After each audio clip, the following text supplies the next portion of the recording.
During a press meet held at Eastern Students Club Nomaibung yesterday, youths of Manipur has appealed to all CSOs, Marapaibis and clubs of the state to take part in the planned public meeting which is to be held on November 27th at the Eastern Students Club. Speaking to media persons, youth of Manipur further expressed that during the public meeting, discussions will be held with all the CSOs of the valley and hills to find solutions on how to end the current crisis in the state.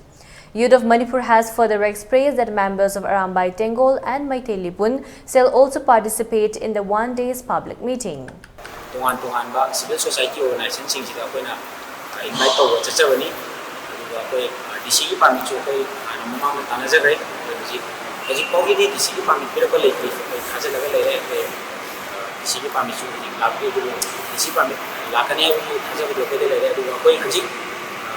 Masi apoy na chasa base amuku da enhancement chasai amuku gi office ta chala kanda amuku gi general secretary eka unajara kanda positive response bibire apoy da gi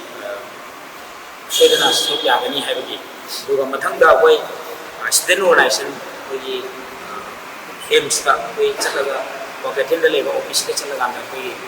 ani shi boy na unajai boy de gi sedana stop ya bigani habigi positive response bibire duga apoy gumsu boda apoy na 40 assembly constituency office ta changjaro matamda moi gi apoy gi members sing ta leram da wa hai bo office da moi gi